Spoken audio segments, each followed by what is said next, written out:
Enzorecto, kalaban ang katiwalian at kasinungalingan, kakampi sa katotohanan at kabutihan. In what particular portion of the subject video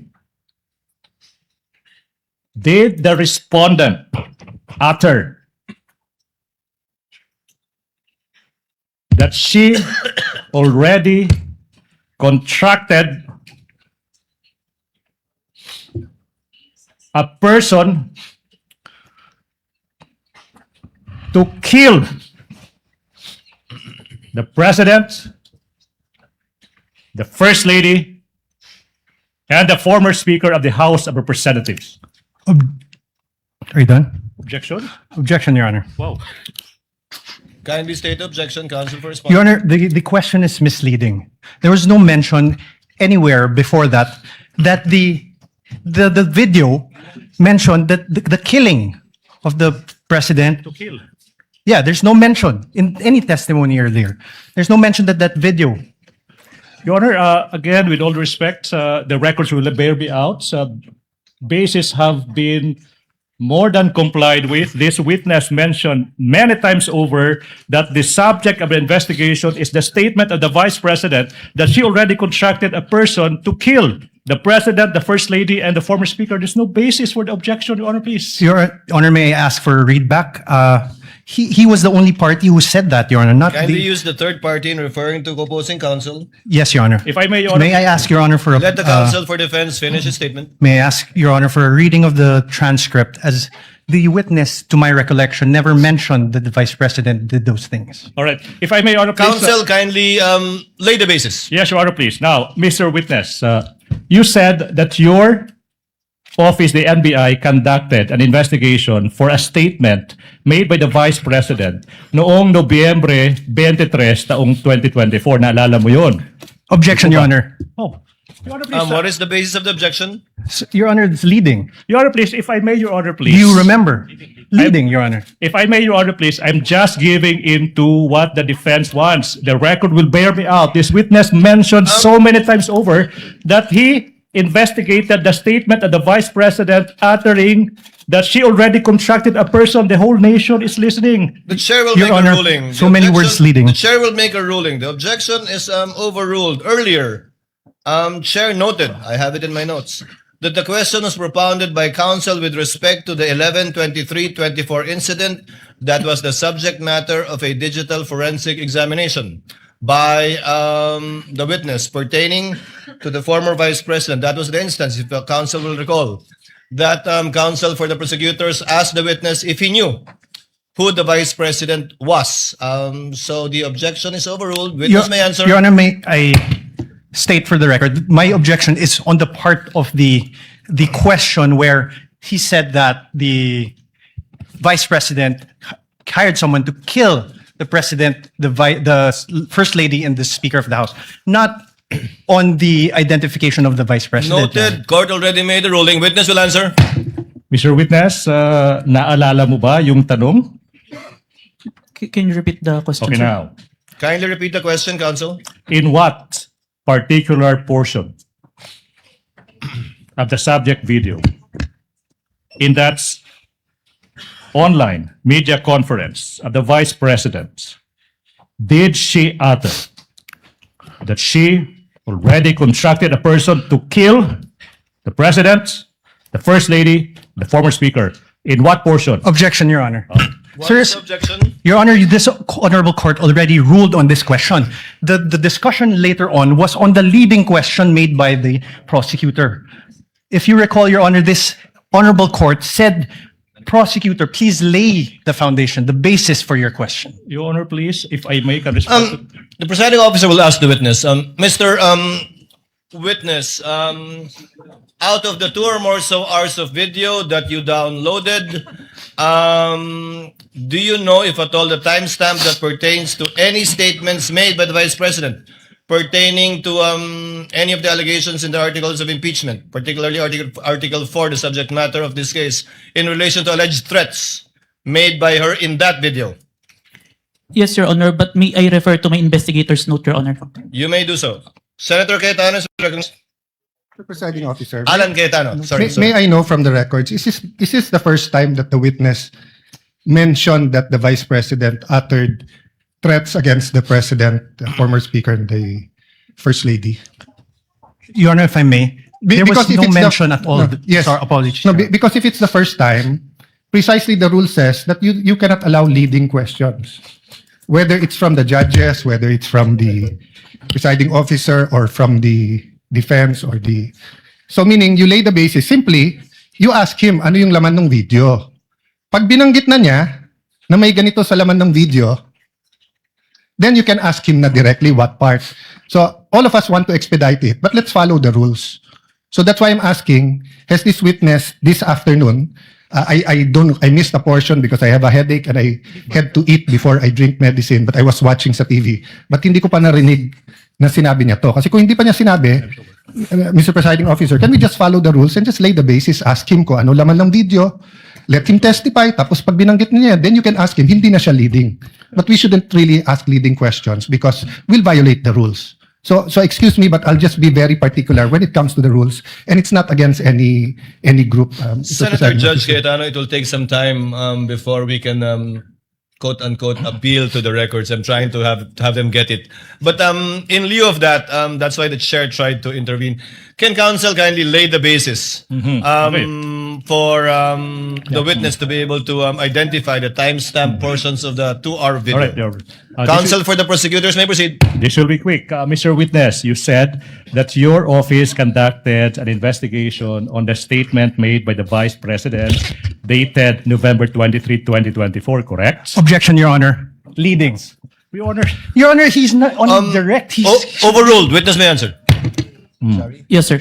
Now, tanong, ano ba exactly yung sinabi ng Vice President nung araw na yan, November 23, 2024? Objection, Your Honor. Well, Vague. I'm not yet done. Well, Your Honor, the pauses of the prosecution are very Kindly confusing. let the counsel for the prosecutors finish his question before Precisely, Your you Honor. object. May I Counsel ask for the prosecutor also may proceed. may I ask, instead of this, Your Honor, may I ask that the Honorable Court direct the witness to allow me to object before answering? Because No. precisely the questioning of the prosecutor Okay, what?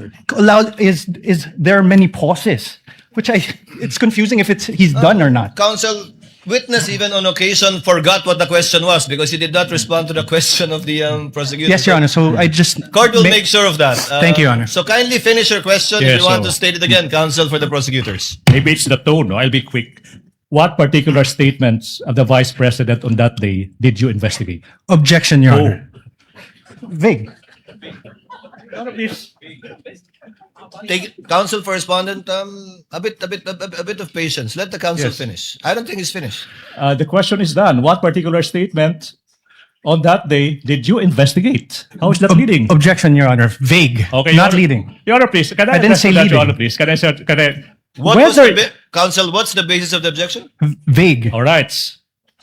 I will It's a indulge. 2 hour Your Honor, please. 36 I will 26 indulge, minute Your Honor, video, Your please. Honor. I will indulge. I will add these two phrases. It will never be that. Now, Mr. Witness, what statements did the Vice President utter on that day, if any? Your Honor, same objection. There's a Your Honor, 2 hour 26 minute. What? Let the does he witness mean? answer. Counsel, this 2 hour and so minute video was done on the same day. Yes. Correct, Your Honor, but the question must be given with particularity. If the witness knows, witness may answer. Answer. Witness will please answer. Can I refer for my notes to identify the exact statement because I might said a statement that's not part of the actual statement. Presiding officer will allow the witness to refer to his notes to refresh his memory. Go ahead, Mr. Witness.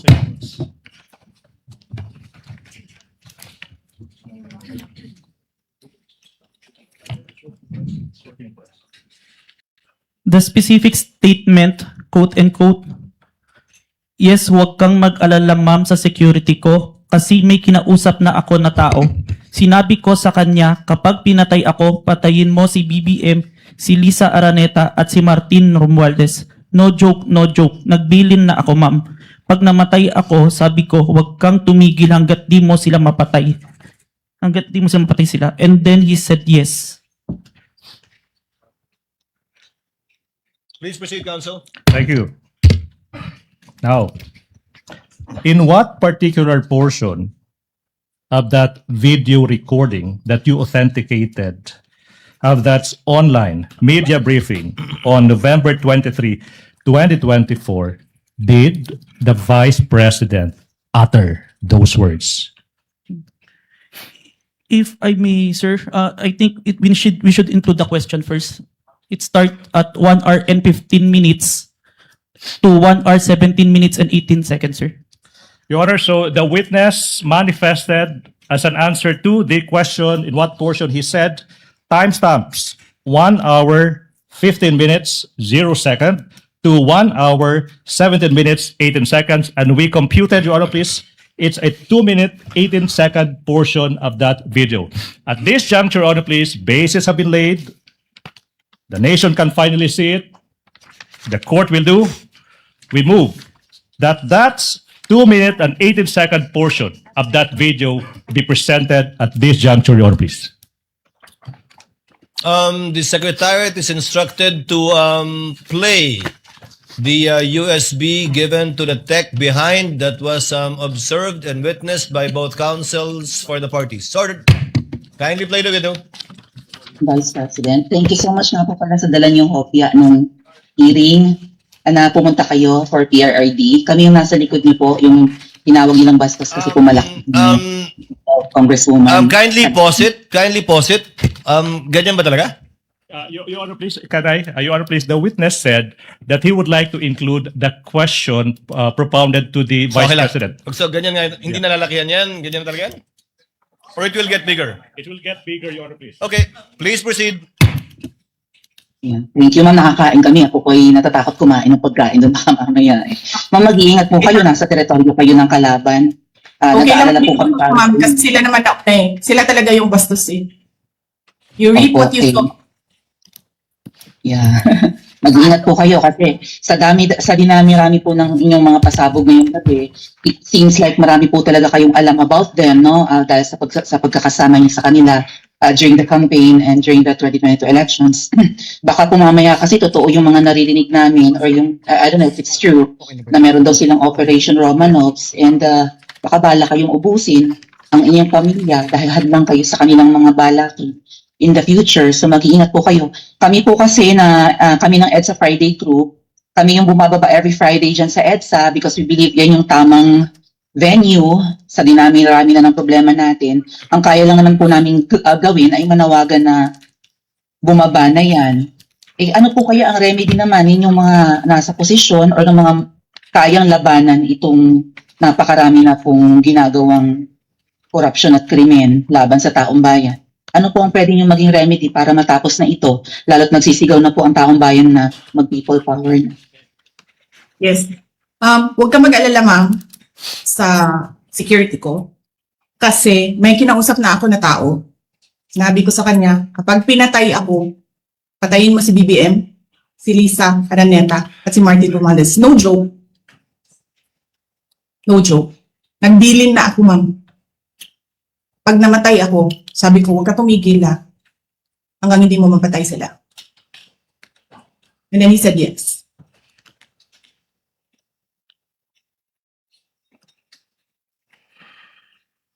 That's the end of that 2-minute and 18-second portion of the video, Your Honor, please. Pwede ba kita magpadayon? Can we continue? Counsel may continue. May proceed. Now, Mr. Witness, what relation, if any, does that video that you viewed with the video you mentioned earlier of the Vice President uttering that statement? It is the portion of the video that I authenticated, sir. Okay.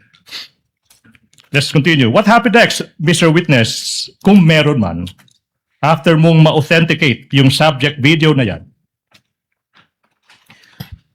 Our team conducted an open source investigation to identify previous statement of the Vice President that had similarities to the November 23, 2024 video, sir. Okay. Now, sinabi mo that your team conducted yung tinatawag mong open source investigation for any prior statements made by the Vice President against President Marcos Jr. and his family members. Yung tanong nga, ba't kailangan pa mag-conduct ng open source investigation for any prior statements na ginawa, kung meron man, ng Vice President against laban kay President Marcos Jr. at saka yung pamilya niya? As part of our standard procedure, sir, kailangan namin makita yung full context kung bakit ito nagsimula. Kaya nagtingin kami ng mga prior statement made the Vice President against the President and the family. Alright. Now, ano ba yung naging resulta, kung meron man, sa naging open source investigation nyo, Mr. Witness? We identified a video, October 18, 2024, an online press conference held by the Office of the Vice President, sir. Now, ano ba yung nakita nyo, kung meron man, sa naging press conference ng Vice President on October 18, 2024? There were similar statements uttered by the Vice President against the President, sir. Bunyog, bunyog, halikan na kasama ka. Bunyog, kapag buklod ay may pag-asa. Luzon, Visayas, Mindanao, isa ang pananaw. Sa bagong Pilipinas ang bunyog isisigaw. Bunyog.